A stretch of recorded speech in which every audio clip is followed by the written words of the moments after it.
The broadcast is now starting. All attendees are in listen-only mode. Good morning, afternoon, everybody, and welcome to CPSC's sponsored webinar, Achieve the Data Clarity and Confidence You Need for Accreditation with Deccan. Today's partner and presenter is Deccan International, founded in 1995 by Lata and Raj Nagaraj, leading pioneers in data for the fire service. Deccan provides the powerful tools fire and emergency services leaders need to make the right decisions for their communities. Custom built to meet the unique needs of each department, Deccan's decision support software application helps fire and EMS departments improve their response times, optimize their resources, and defend their budgets. The Deccan team will be joined by customer and friend James Hartman, Battalion Chief of Planning and Research at Rochester Fire Department in New York. Chief Hartman will share Rochester's recent accreditation process and experience. At the end of the webinar, please contact Deccan directly for additional information or to register for their annual conference November 19th through 22nd in San Diego, California. Also be sure to visit their booth at the 2020 Excellence Conference March 3rd through 6th at the Caribe Royale Hotel and Convention Center in Orlando, Florida. Thank you for attending. Now I'll pass it over to Joe Rodriguez, Deccan's Vice President of Sales and Marketing, to begin the webinar. Thank you very much, Cindy. It's an honor to be here. First of all, I would like to thank CPSC for the opportunity to present at this webinar. Deccan is proud to be a partner, and we believe we can make a positive impact to help agencies throughout the challenging and important process of accreditation. Looking at accreditation by the numbers on the next slide, you'll see that 266 accredited agencies, that's roughly 17% of the Canadian population, and 11% of the U.S. population are protected by accredited agencies. So you ask yourself, why is this number so low? What can we do to increase that? How can we help your agency become accredited? Dealing with limited staff, it is a daunting task. The fear of not being successful in the process, the transparency of revealing your flaws, it is a huge cultural change in your organization. You're creating a bar, you're creating accountability for your department. Deccan can bring fire service experts to you, and we can help with this. We can help you see your problems and where you need to improve before you share with the rest of the world. One of the things that a lot of people ask us is, what's in it for the community? How do you know you're the best if you're not sharing your community and elected officials that you're doing what you're saying you're doing, that you're proving to the people you serve that you're doing the right thing? Proving with real data, not just your word. It shows to your community that your agency is performing to the industry best practice and that you're holding yourself accountable through external peer reviews. It's important that, accreditation services are your roadmap to your future. One of the questions that you can ask, and I've heard this before several times, is would you send your son or daughter to a college that's not accredited? And I think we know the answer to that. So why would you not want your department protecting your community not to be accredited? Lastly, accreditation is an effort not just to set the bar, but also plan how you'll constantly strive to get better. It's an ongoing process. It's a process, long-lasting commitment. On the next slide, you'll see today's speakers. Today's speakers, again, I'm Joe Rodriguez, VP of Sales and Marketing for Deccan International, and I'm pleased to welcome today's speakers, our Product Development Manager, Radia Agrawal, and our lifetime Deccan friend and client Battalion Chief James Hartman from Rochester Fire. On the next slide, you'll see the agenda. Today, I'll briefly go over some basic Deccan information. We'll then hear from Chief Hartman on recent experiences going through the accreditation process and the role that Deccan shared. Next, our product manager, Radia, will cover the specific ways Deccan can help your team obtain accreditation. And as a reminder, please do make sure that you type in any questions that you have throughout, and we'll try to get to those at the end of the webinar based on time. We will have a hard stop at the end of the hour, but we'll try to answer as many questions, or if not, find a way, if there are remaining questions, to get you those answers. On the next slide, you'll see a little bit about Deccan history. Deccan International was founded in 1995, as Cindy mentioned, by by Dr. Raj Nagaraj and his wife Lata. Dr. Nagaraj is a pioneer in developing advanced fire and EMS analytical tools. He routinely speaks at the Metro Chiefs Fire Conference and other important industry events. Deccan has a team of nearly 50 people dedicated exclusively to the fire and EMS industry, and includes a full-time team of over 5 PhD data scientists who specialize in fire and EMS operational research. That's a pretty significant investment and unheard of really in a company of that size. Deccan is looked at as many as the gold standard in fire and EMS analytics. On the next slide, you'll see our clients in the U.S. and Canada and now in Queensland. We proudly serve over 300 agencies. We serve over 70 million people in the U.S. and 1 in 3 people in Canada are served with Deccan systems. Deccan has a very large market share in the largest agencies throughout the United States, as you can see above. We also have an impressive list of clients in the medium and smaller size departments as well. And lastly, we are preparing to go live with Queensland Ambulance Service in Australia. It's a huge province-wide implementation, so we're very excited about that. And going to the next slide, I wanted to get to this quickly and really get to Chief Hartman. I'm very proud to turn it over to Chief Hartman to share his accreditation experience with us as an accreditation peer reviewer, and he's also gone through the process himself. So welcome, Chief Hartman. Thank you, Joe, and thanks everybody for attending. I noticed we got 72 people now watching this, so I'm happy to be speaking to everybody around the country, and I'm a huge proponent of accreditation, and I'm a huge supporter of the Deccan products, and they were instrumental in our successful accreditation bid. We were just recently accredited. We received our accreditation in March of this year. The fire chief and my team went to the conference and were successfully accredited. So we're very excited about that.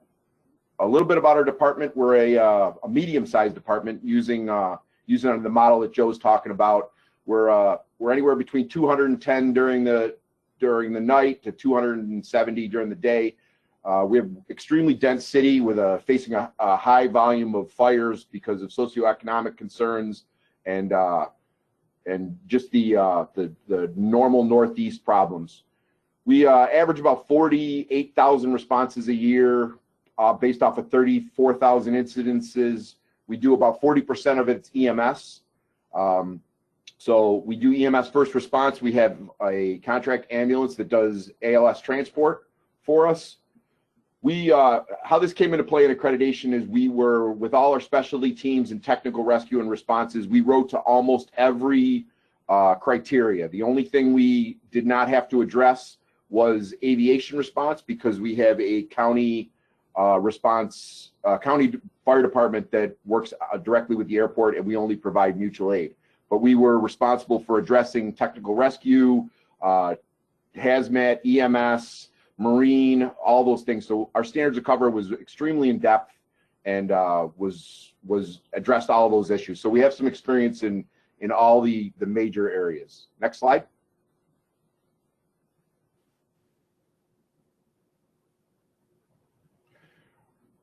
For those of you not familiar, I'm sure there's people on the line that are even more familiar than I am. I've been an accreditation manager for 4 years now. We've hosted a quality improvement through accreditation training in Rochester, and I've attended them twice before, once under the 9th edition, and then again for the 10th edition. We hosted in Rochester, so I have a majority of my team have attended. That's the first step in really becoming familiar with accreditation, is asking the question and finding people of similar size and similar backgrounds that have gone through the process with you. To get that official formal training, you should attend the quality improvement through accreditation workshop, or the Excellent Conference has a boot camp that really gets you through. Your accreditation manager is required to do that. It's part of the training and doing that. It also gets your accreditation manager, usually it has to be a peer assessor. I've been on two site visits. I've done Roanoke, Virginia Fire, EMS, and Gwinnett County Fire. It was a huge experience for me, and it was great because I saw things from other agencies and brought them back to my own, and I was able to incorporate that. After you get familiar with accreditation and you get buy-in from your fire chief and your elected officials in your community, you got to become a registered agency. That's when you actually assign the accreditation manager. They have to attend the training. They do an online webinar, 2 weeks. There's testing to understand the process. You start gathering your data and documents during this time. And when you do that, this is when Deccan came into play for us. We were lucky because we were a client of Deccan's before we began the accreditation process, so we had a lot of the information in a peer-reviewed format already that was already accepted by fire service professionals and used and in use in other agencies that were already accredited. So we already had our geographical planning zones, as they're referred to in the accreditation process.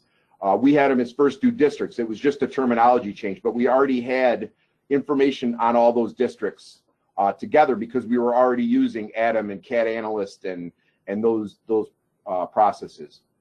Once you feel ready, you become an applicant agency. It's anywhere from 18 to 24 months based on whether it's career, you're fully career or volunteer. You need to work at this time. You're working on your community risk assessment, your standards of cover document. The Rochester Fire Department's standards of cover is approximately 70, 80 pages long. It was an extremely intensive process, and Deccan software came into play in a lot of it to analyze our responses. We worked on a strategic plan. You got to work on your self-assessment manual. Speaking to Cindy, the correction with me is they really want you to only work on a certain part of your accreditation documents before you get your mentor assigned, before you become a candidate, because they want to make sure that you're writing them correctly.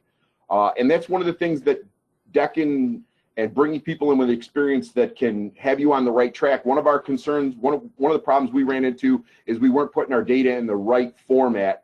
We weren't doing apples and apples to other agencies because there was a misunderstanding. So they want to make sure you're bringing people in to look at your documents before you go too far, so you don't have to redo the work. They want to make sure that you're writing them correctly.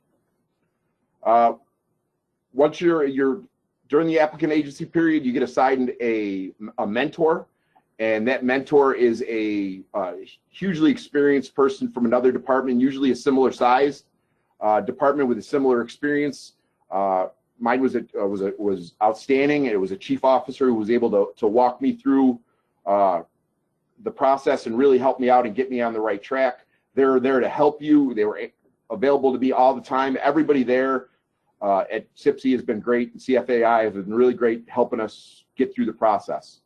Once you become a candidate agency, you just get a peer team, and that's who you start sending your documents to for review. This is where transparency comes in that Joe was talking about, the transparency that you are opening your books and your processes to outside reviewers, and that's 4 to 5 chief officers or administrative professionals from the fire service that are well aware and well trained and familiar with what's going on, and they look at your documents to verify and say that see what you say you're doing. Once they're done with the document review, if they feel you're acceptable, that you meet the requirements, they'll schedule the visit, and during the visit they're going to verify and validate their findings and what you wrote down. If you say you have 3 people on a fire truck at all times, they're going to make sure that that's what you're doing, what you say you're doing. So that's when that comes in.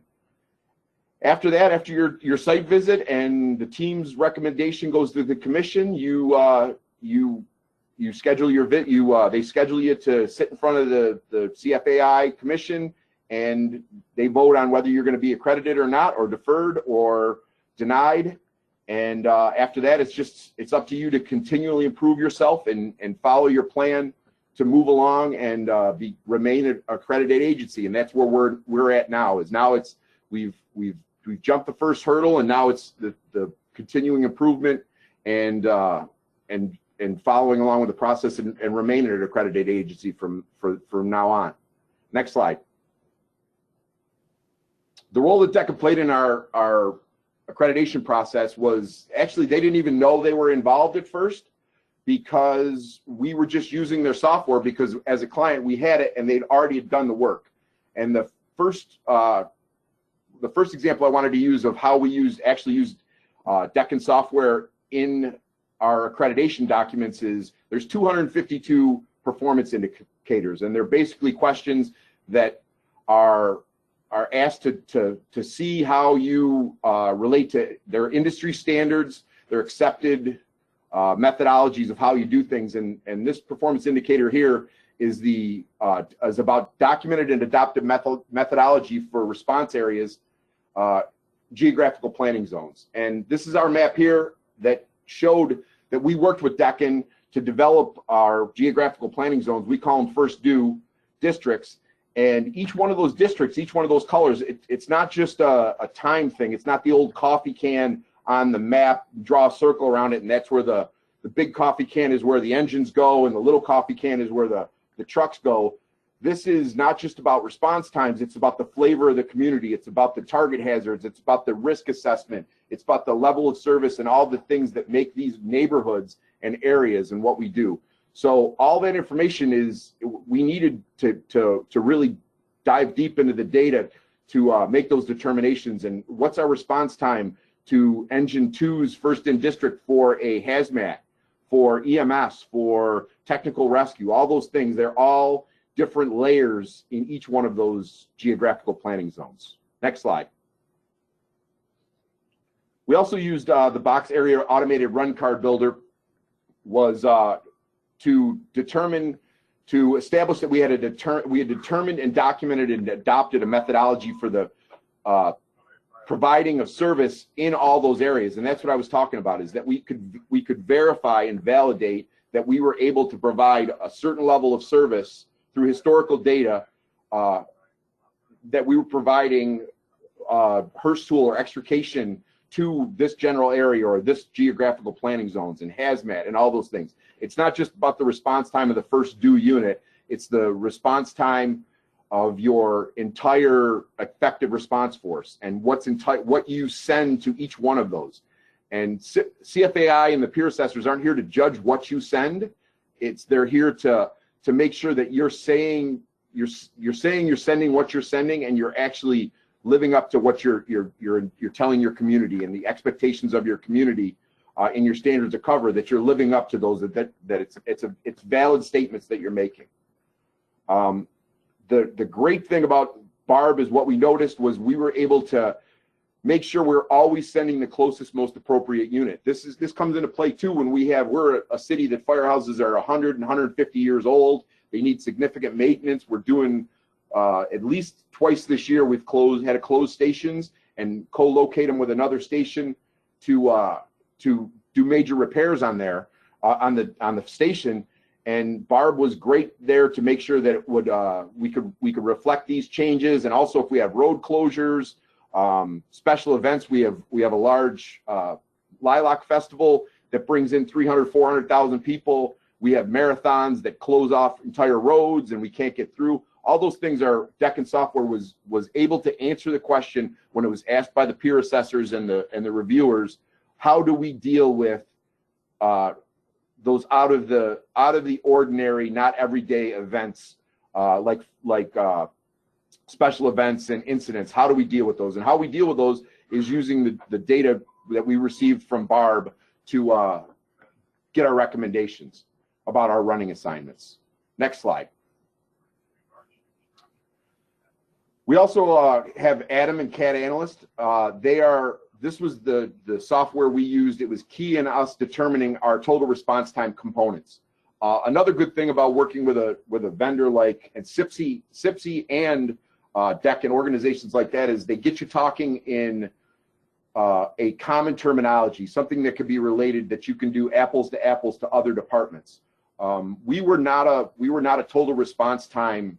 We didn't publish total response time. It was not something.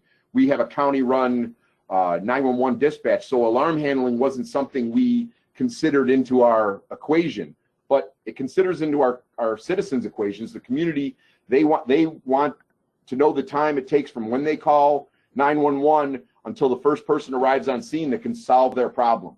I'm a big proponent now of total response time and addressing total response time and breaking them up into alarm handling and turnout time and travel time and getting that whole from the time of the request to the time somebody arrives is important. And organizations like Deccan and CIPSE and CFAI, belonging to them and working with them gets you to know what everybody else is doing and introduces you to information like this. Using an Adam and CAD analyst, CAD analyst was able to use our CAD data and give us historical data based on incident type, the station first due areas, what shift was working, what times, the months, the season, and the risk level of the properties that were involved. This was it's a huge data dump of things that you need to do, and you need to present it in a way that you can understand. So you can identify if you are addressing hazmats, if there's a delay in your hazmat response during the winter because of X, Y, or Z. We have a huge snow, there's 70 times a day, or 70 days out of the year that there's at least an inch of snow or more on the ground in Rochester, New York. We get over 100 inches of snow a year. It's a significant problem at times. And December and January's, we have increased response times, but we're aware of that, and we can quantify that because of the use of CAD analyst and the historical response time data. Using this information from CAD analyst and Adam, we were able to develop our fire suppression baseline statement. And this is something from CFAI and CIPSE that they expect in your standards to cover. And again, it was another challenge for us because they want you to report in fractals. They do not want to hear the averages. And that was how my organization reported to council, was the average response time or the average travel time. Was actually what we were reporting was travel time. Average means that 50% of your responses are worse than that. Average is not an accepted industry standard anymore to data analysts. They want you to report in fractals, and it's much more accurate. So we had to change our methodology and to change our reporting to go from, we average around 4 minutes. Well, we do. We average around 4 minutes of travel time, which historically has been the same for a long time. Travel time is not what we need to be reporting. We need to be reporting turnout time and alarm handling as a total in total response time. So it was some culture changes with us, and we were able to do it because of the accreditation process laid out the roadmap for us to do it, and Deccan was able to provide us the data, and we didn't have to try to invent this from scratch using our CAD. We put our baseline statement for fire suppression is 90% of the time we're going to have a first due unit on scene with 3 firefighters and 1 officer. Historically, it's been 6 minutes and 51 seconds. That's our on scene time. And then we outlined what our first due unit is capable of. That's based on your organization. This is how we do it. If you staff with 2 and 1, that's what you do. The thing that I wanted to get across as a peer assessor is whatever you say in here, this is your minimum. If you normally have 3, if you say we have 3 firefighters and 1 officer, that means 24/7, 365. If one of those is off duty, if you have a medical emergency or that he has to go to the hospital, he's injured, and you run with 2 and 1, well, that's your minimum. So in Rochester, we're very lucky to have 3 firefighters and 1 officer on every piece of apparatus, and that's our minimum. So there was a lot of industry jargon, or there's a lot of things that we were able to compare ourselves because we came into understanding what's expected throughout the industry. Next slide. Again, this is another Adam. This is another Deccan product. This shows it's a variation of a heat map showing our total response time components for a specific area of our city.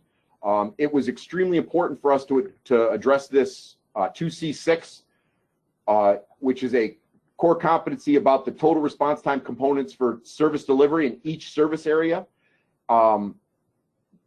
Taking that and using CAD data and relating it into the CFAI format in their layout was a big challenge for us. It was because we use a separate records management system. We use Crystal Reports, which is not a generally, it's out there, but it's not everybody's familiar with it.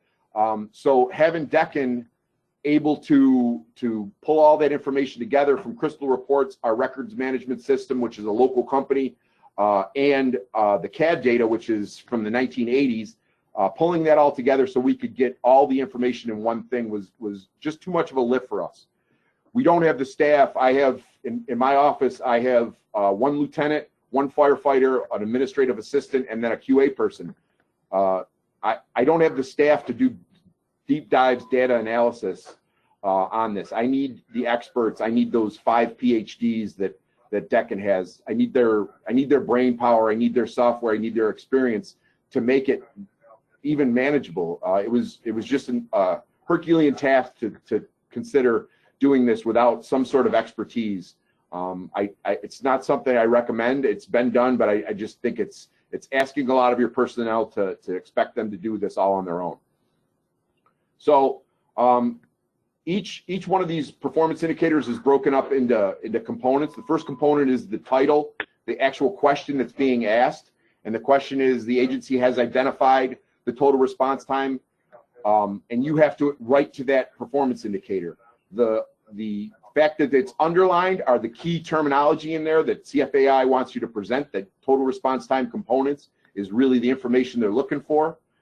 Then you have to write, the agency has to write a description and explain what they do, how they address that performance indicator.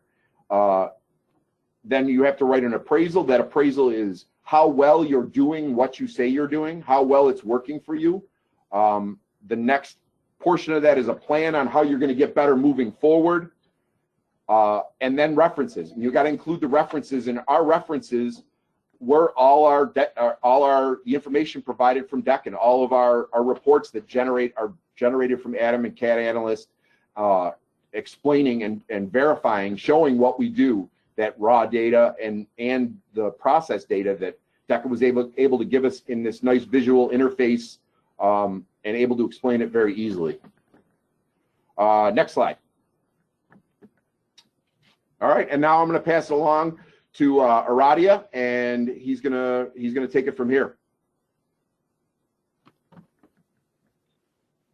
Great, thanks, Chief. Well, that was great. It's great to know that Deccan and Deccan's products were able to help you with your accreditation process.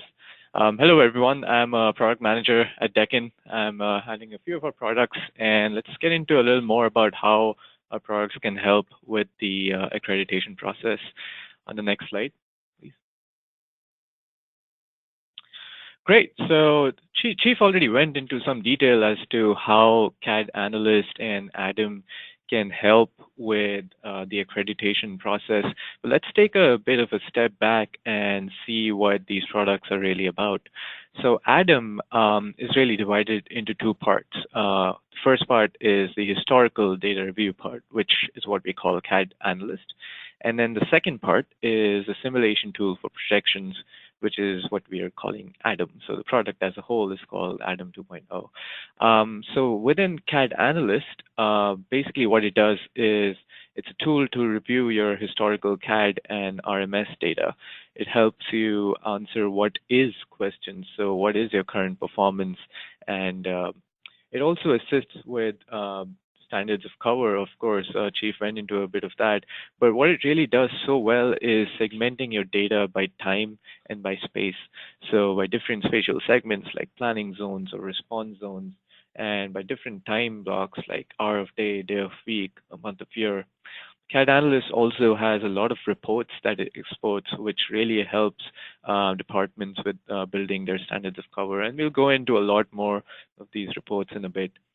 What ADAM does is it helps answer what if questions. So things like, what if I added a new unit to the station? What if my new station was at this particular location? What if my call volume changed in the future? So these kind of questions can be asked of this application, and the application then gives you the impact that these experiments would have on your response performance. It's basically a calibrated model. It's based on your historical data, and it's so easy to use. It's the simple drag and drop mechanisms within the application, and it has added features for optimization of your response performance as well, and also projects your unit runs. So the metrics that are outputted are in the form of your response components, your unit availabilities, unit runs, and a host of other metrics. Another thing to add over here is that this product is an add-in to Esri ArcGIS for desktop. So if you already have some analysts in your department that are familiar with Esri, this tool is so familiar to them. It's right there. It's just an add-in for Esri ArcGIS. So they, from the first go, they would be so familiar with the product. Next slide, please. Before going into a little more detail about either of those, CAD Analyst or ADAM, I really want to emphasize on this important topic. As Joe mentioned earlier, we have, along with our PhDs, we also have an experienced team of data analysts who really take your CAD and RMS data and massage it and take care of it. So they use rigorous data processing techniques to handle duplicate, missing, incorrect, or inaccurate data. So through buying our products, your department is automatically getting access to this experienced team of analysts and who have multiple years of experience with public safety data. What we also have is a tool called the Auto Data Updater. The Auto Data Updater has a connection with your CAD database, so it can import your CAD data in near real time within a matter of minutes. What that does is it allows departments analyze performance or recent performance and use CAD analysts to do that. And what this really helps with is ACR, so annual compliance reporting, is something that departments use this tool for a lot. Next slide, please. So let's get into CAD Analyst now. CAD Analyst, again, is the tool that helps you analyze your historical performance. And one of the beauties of CAD Analyst is how it handles spatial segmentation. So whether that's response components you're looking at, or if you're looking at it by benchmarks, your time targets, if you're looking at first views, if you're looking at call volumes as well, CAD Analyst does a great job of giving you all of those things, all of those metrics in a spatial form. So what you're looking at over here in each of these images are those grids or response zones, as we call them, which are often quarter mile by quarter mile, so they're very granular. And then you can also put layers of planning zones on top of these response zones, so you can analyze your performance by planning zones or to the granularity of a response zone. Next slide, please. So let's get into benchmarks a little more, as they're such an important part of the accreditation process. Again, CAD Analyst can help you create spatial segmentation of your benchmark. So for this particular client here, they've created a rural and urban spatial segmentation, and they have different benchmarks for rural areas and for urban areas. As you can see in the score sheet below the image, there is an urban time target, a rural time target, and then your response components or response criteria can be displayed by for each of these components. So the average really is taking into account both your urban benchmark and your rural benchmark. And you can also just analyze by one of your spatial segments. So I can just focus on my urban areas and see what my performance or my response components look like for those urban areas. So CAD Analyst is so powerful while doing these kind of analyses on spatial segments. It's very easy. It's just a couple of clicks for the user to view the performance by these spatial segments. Next slide, please. So let's get into some of the reports that can be exported through CAD Analyst. One of these reports is on incident counts. So over here, we're looking at incident counts by time and space segments. So on the table on the left, you can see that I can see incident counts by hour of day, so by time of day. And I also can see them by different response classes or incident type groups, as we call them. So I can see very easily in one view that my structure fires, I usually have the most structure fires between, say, 2 p.m. and 3 p.m. And that color-coded, it really helps. The color-coded table really helps you boil down to that particular hour of day that you have the most number of incidents. this is also outputted in a graphical format, so you can look at it on the right. That's total incident counts by hour of day.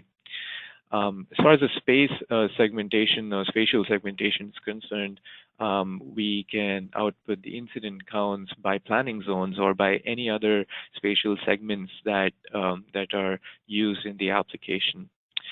This report, of course, is an Excel report, so it can be easily copied into your reports that you're making towards accreditation. Yeah, next slide. So another kind of report that can be exported from CAD Analyst is this response times report of baselines, and this is exactly in the format that's been specified.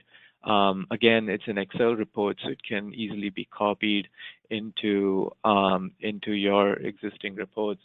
And basically, these are 90th percentile baselines for each response class and for each risk category. So we're looking at response components like alarm handling, turnout time, travel time, and total response time. Of course, dividing that up with the spatial segments for your benchmarks like rural and urban, and displaying the times that are concerned with each of them, as well as counts that we already went into in the last slide. Yep, next slide, please.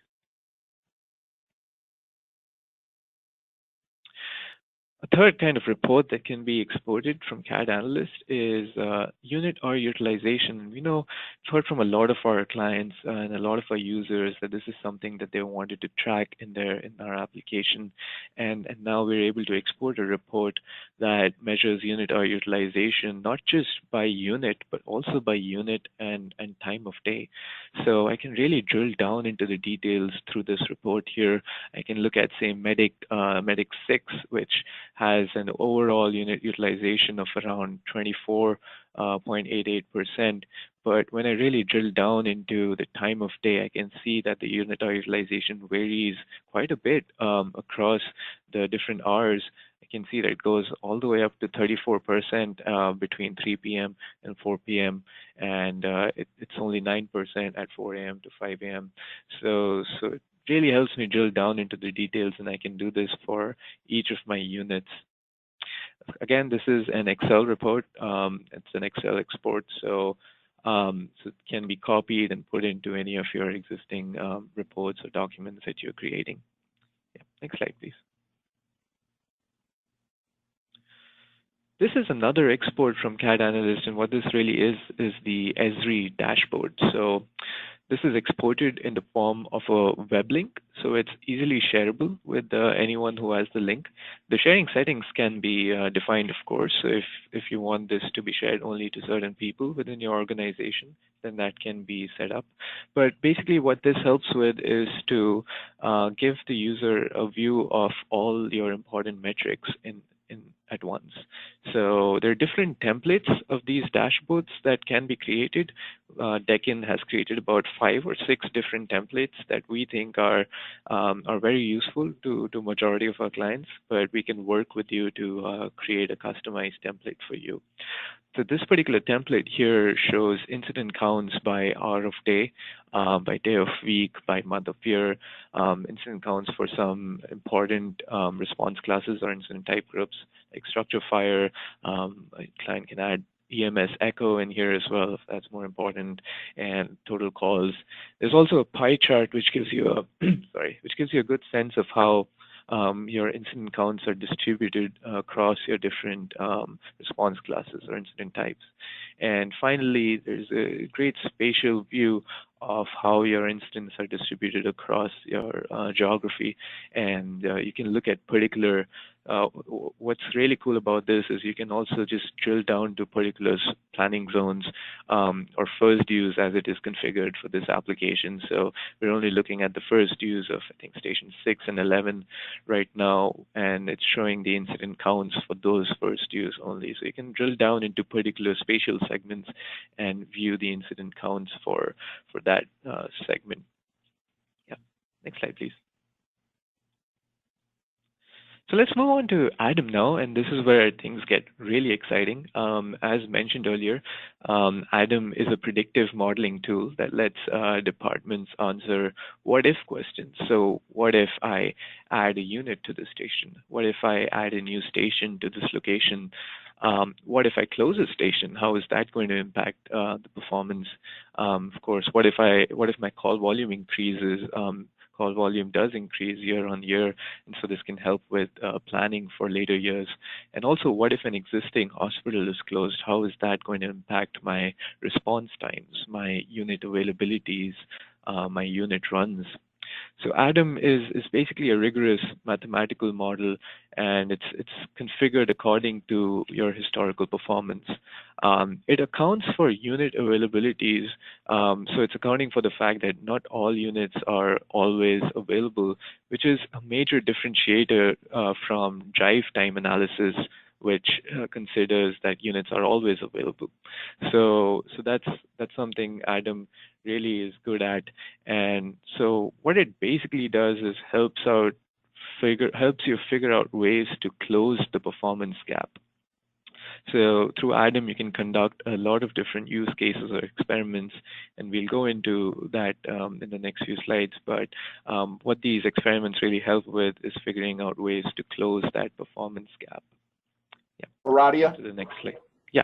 And this Chief Hartman again. One of the things for us is that performance gap. It was really helpful for us in addressing the plan component of all our performance indicators, is how we plan to improve and how we plan to get better. Using Adam, we were able to say, this is how we want to improve, and this is the data we get. So this was really helpful for us to our plan for continuous improvement, which is required by the accreditation documents. Thanks, Chief. Yeah, it's really good to hear that it's useful for you, and it's been useful for a lot of our clients as well. Let's go a little more into some of the other experiments that Adam can conduct. Next slide, please. So this is an experiment about comparing alternate new station locations. So the response component or criteria that we're really worried about over here is first engine en route to on scene. The benchmark or time target is 6 minutes and 30 seconds. On the left-hand side, you can see candidate location A in that black circle. The response time for that location is 6 minutes and 18 seconds, whereas for candidate location B, which is sort of in the northeast corner, the average response time is 6 minutes 41 seconds overall. So clearly location A seems better from an overall response times perspective. But also if you look at the map, you can see that there's a lot less red and orange for A as there is for B. Red and orange is typically higher than time target, and green and dark green is usually lower than the time target. So that's one of the experiments that can be performed using Adam, trying to figure out the performance of alternate station locations. So move on to the next slide. So this next experiment here is about inputting call volume changes and analyzing the impact that that has on the performance of the system. So call volume changes in Adam can be inputted by geography, so by planning zone, by response zone, which is again typically a quarter mile by quarter mile area, or even all of your area. So users can also input call volume by type of incident, by day of week, by time of day. So here are a couple of examples of the type of call volume changes that can be inputted. Let's say there is an old age home that's coming up in a particular area. So the call volume changes can be put into those particular zones where the old age home will be developed. And we can also add specific types of incidents that are expected as a result of that old age home. Another example is, say there's nightlife coming up in a particular area. So we can again look at those particular zones where the nightlife is coming up and add certain types of incidents that we expect with that particular development, and then also add them for a time of day, so weekend nights or something like that. So we can really make granular call volume changes as well. This particular example here of in the image I had, the client had added a 5 times the call volume around EMS post 5, EMS post 4, sorry. And what we noticed was that there was a significant impact on response times around EMS post 5 as well. So we looked at the deployment. We were confused as to why this is happening and why the application is showing this. But when we looked at the deployment and the responses, we noticed that this unit that was stationed at EMS post 4 was going towards the area of post 5 and responding to a lot of the calls over there. But now, because there's so much more call volume around post 4, it's not able to go out and respond to calls in post 5, which is why there are units from further away that are having to come and respond near the locations of EMS post 5. And hence, we see that huge red that extends all the way up to EMS post 5 as well. This is a compared scenario, so what you're seeing over here is worsening performance. Yellow, orange, red are degrees of worsening performance. So this tool really helps in figuring out how your system will be impacted as a result of certain call volume changes. Next slide, please. The optimizer is a tool that we're really excited about, and it's super cool because all you have to do is specify which criteria you're most worried about. And so over here, we're worried about dispatch to first engine on scene, and we've already specified a benchmark of 5 minutes and 20 seconds. So you can tell the optimizer that I just want to meet that benchmark and tell me how many resources I need to add to meet that benchmark. Another way you can use the optimizer is specify that you want to add just one resource, and it tells you where to add that resource in your system. So instead of you having to choose candidate locations, the optimizer can choose that for you.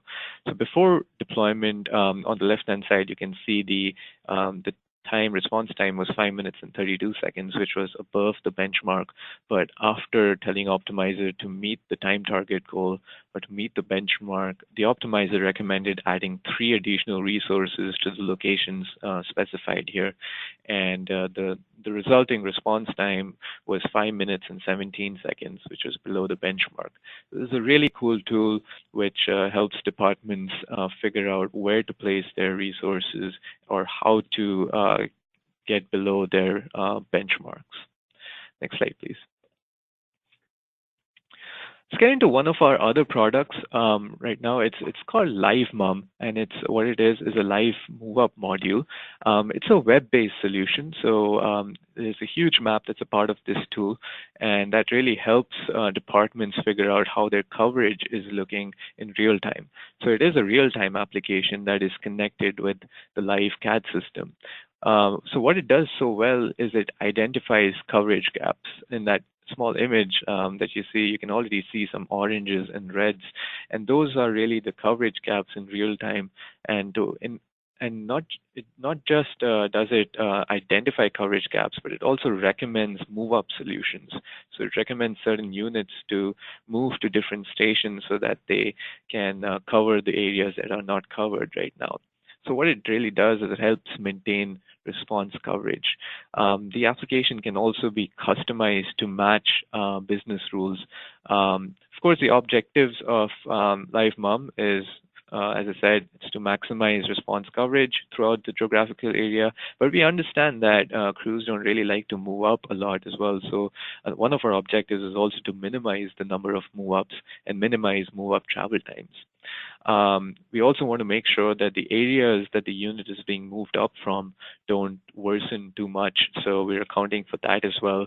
And of course, we want to account for different business rules that your department may have. For example, if there are certain units that you don't want to be moved up, or there's certain stations that you don't want your units to be moved up to, for example, those kind of rules, as well as things relating to mutual aid, how your surrounding units are going to be responding and how they're going to be covering your area. So those kind of rules can be incorporated within LiveMum. Let's move on to the next slide. So here's a list of the criteria that Deccan's products can help you with. As you can see, it's quite a list of different criteria, and there are quite a few of them are core competencies as well. Let me get into 2 or 3 of them 2B2 talks about historical and future demand frequency. So Deccan really has some sophisticated call volume forecasting tools that can help departments figure out what their future demand frequency will be like, as well as, of course, analyze through CAD analysts what their historical demand frequency has been like. 2D1 talks about a methodology for assessing opportunities for improvements, and ADAM really is the tool that can help so much with that. We saw a variety of use cases about looking at candidate station locations and also how resources can additional resources can help the system. So they're all opportunities for improvements that can be analyzed using ADAM.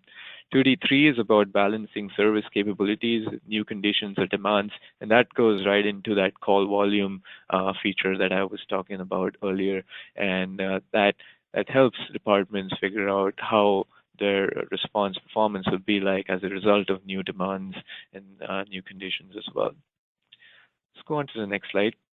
Real quick on that, Aradia, you're going to hit it now. That you were selling yourself short because all those 5 that you're coming up next, those were really important for us using the Deccan software. Yeah, so thanks, Chief. Yeah, so these ones are about response classes for each of these different response classes, like fire suppression, EMS, technical rescue, hazmat, aviation incidents, marine incidents, wildland fires. For each of these response classes, Deccan can help the agency meet its deployment objectives, and we can help in that appraisal process, that formal and documented appraisal process that needs to be done at least annually. Our applications can help in that regard as well. So those are a few areas where Deccan can help you with your accreditation process. We're always looking to improve our products such that they're useful to our clients. And towards this, we're listening to every one of our users to learn how we can help them specifically. Our product development team listens to the feedback and brainstorms with our team of data analysts and OR scientists and industry experts like Chief to figure out how to solve your problems. Hence, so Deccan is much more than just the products as they are right now, and we're happy to know from you how our products can help you further.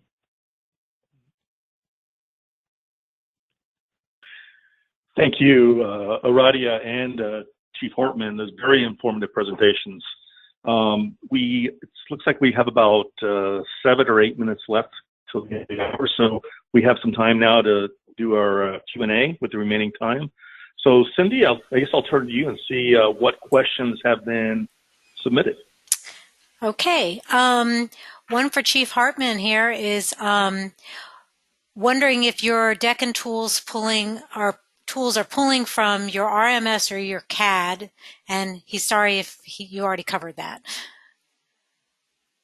No, that's a great question, and I appreciate it. And I actually didn't cover it. The Deccan pulls from both. They're able to pull from both, and we found that advantageous because there's information in both areas. So they are able to pull from either and both. So I didn't address it, and it was a good question. Okay, and also just we have a couple of these copies of this presentation. You will be getting an email with a link to this presentation that Deccan will be able to send you, or a link to their website. This is for Deccan, what type of time resources are required on my end to build ADAM? Yeah, I think that's a good question for Aradia. Aradia, could you help us with that? Sure, Joe. Yeah. So basically, ADAM is, so we basically talk to departments about their configurations and their units and how they want, and we try to understand from them what their system is like before we set up ADAM for them. So we're really trying to understand what kind of units are responding to what kind of incidents and so on and so forth. So that process takes about 2 to 3 months, I would say, to try to figure out how we can configure it.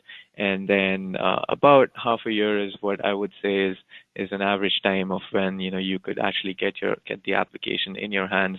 But throughout the process, we're continuously talking to you, and we're continuously trying to make sure that we're on the same page and that you're satisfied. And we're also trying to learn from you what are the different types of use cases or problems that you have in your department, and what are the different projects that your department's working on, so that we can tune Adam to specifically help you with those projects. And once we've delivered the product to you, we also keep in touch after that to make sure that our project management team is so good at this. They keep in touch with you and make sure that that the application is actually helping you. And if there are any problems with the application, we're right in touch with you, and we try to respond as quickly as possible. So that's about the time and resources that are required. Yeah. From an end user, maybe I can go off, expand on what Aradia says. From an end user, the question. In my department, what we found was the first time we used the Deccan software and we were doing geographical planning zones and response times, it would take us about, after we established all the rules, working with Aradia and the technicians and the people that work with you, it took us about 2 to 3 hours to generate the report for a specific geographical planning zone the first time. But that wasn't counting the automatic export, the new advances in the software that Deccan's been introducing. We have it down to around now is about 30-minute turnaround time, because we're comfortable with the software. We have the training. We were able to use it. So it takes about 30 minutes for us to produce a report if it's requested by CFAI or even a council member or a FOIL request. We can produce the information about a specific geographical planning zone in about a half an hour. And that's our time not using Deccan, using the software on our own, not having to contact Deccan. Okay, let's go back up here. We've got a few more. Hold on. There we go. Are you able to export or print other than screenshot?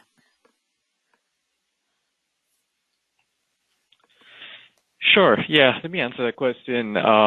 So yeah, a lot of our reports are exported in the form of Excel.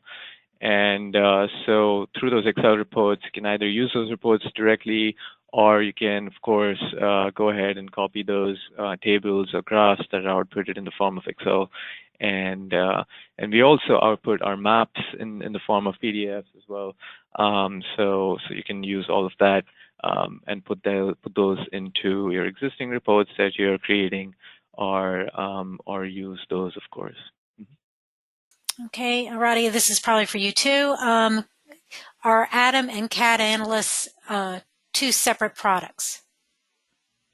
No, they're really the same product, and they're into one product called Adam. Sorry for the confusion over there, but yeah, they're really into one same product.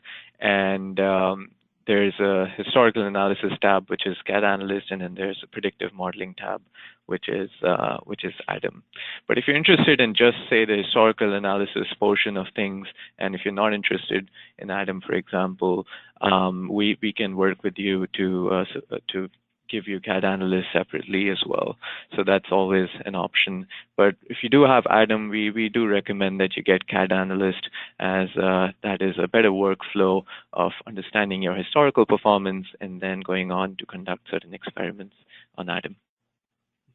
Okay. How are risk levels determined? Does Deccan use your own attributes developed in-house, or do you use other models? That's a good question. So we're working with the departments like Chief Hartman's Rochester. We worked with Rochester to figure out what they thought were the risk classifications that were important to them. And we've basically worked with them to include those risk classifications by different spatial segments within the application. Chief Hartman, do you have anything to say on that topic as well? Sure. Coming both from a peer assessor and an accreditation manager, working with Deccan, it was the process is the evaluation, the accreditation process is your self-assessment of your risk classes. So Deccan was important for us to bring the data, but the decisions on what the risks were and how we classified moderate or high risk or special within each segment was up to us as an organization and to look at it. It was valuable to see how other departments looked at theirs and what the industry was looking at and how they were classifying risk. So the information from the department is given to Deccan on how you assess your risk, but Deccan can identify risk based on your own data, your own internal data, and say, hey, did you notice this? Or the segments that show up red, did you notice that you have a pattern of things like that? So the department is ultimately responsible for determining establishing the risk factors or the risk levels, the hazard classes, and all those things. But Deccan is there to provide support and quantify it and put it into a format that you can use and relate and pass on to someone else.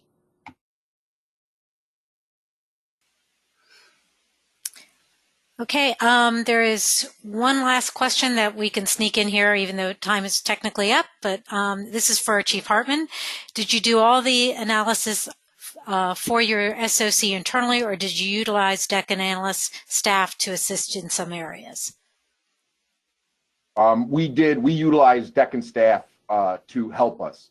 There was some things that is just too much of a heavy lift. I know many departments, including myself, have staffing concerns, and we're busy and we're doing multiple things. So we relied on Deccan staff with our relationship with them and their software, and already having the software.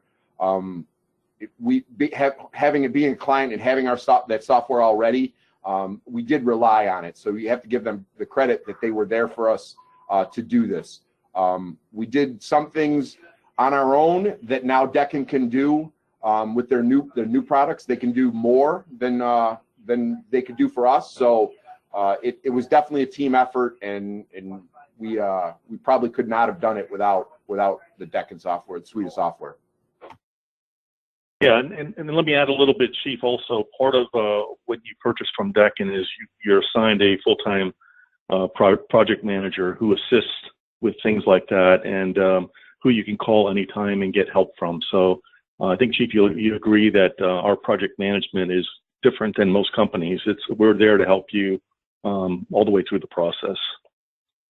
Joe, I completely agree. The project manager was always there, and the only challenge we have is the time difference. Other than that, it's flawless. We always are able to get a hold of somebody to address questions, and the eagerness to help and the expertise is phenomenal. You're really getting great service. And then I recommend also attending Deccan's user group conference, where as a client, you get the one-on-one time with not only your project manager, but the actual engineers and PhDs that are developing the software and answering questions. And Raj and Latha are there supporting you and talking to you and addressing your concerns.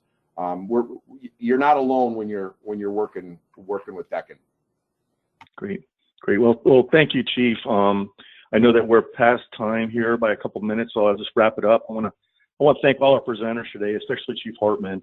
Thanks again to the SIPC team and the fantastic opportunity to share, all the information that we went over today. If you are interested in learning more, please remember, either take down or the information or take a quick picture, or you'll also get a link to go back to get this information as well. Including, you can always get a hold of us through our website.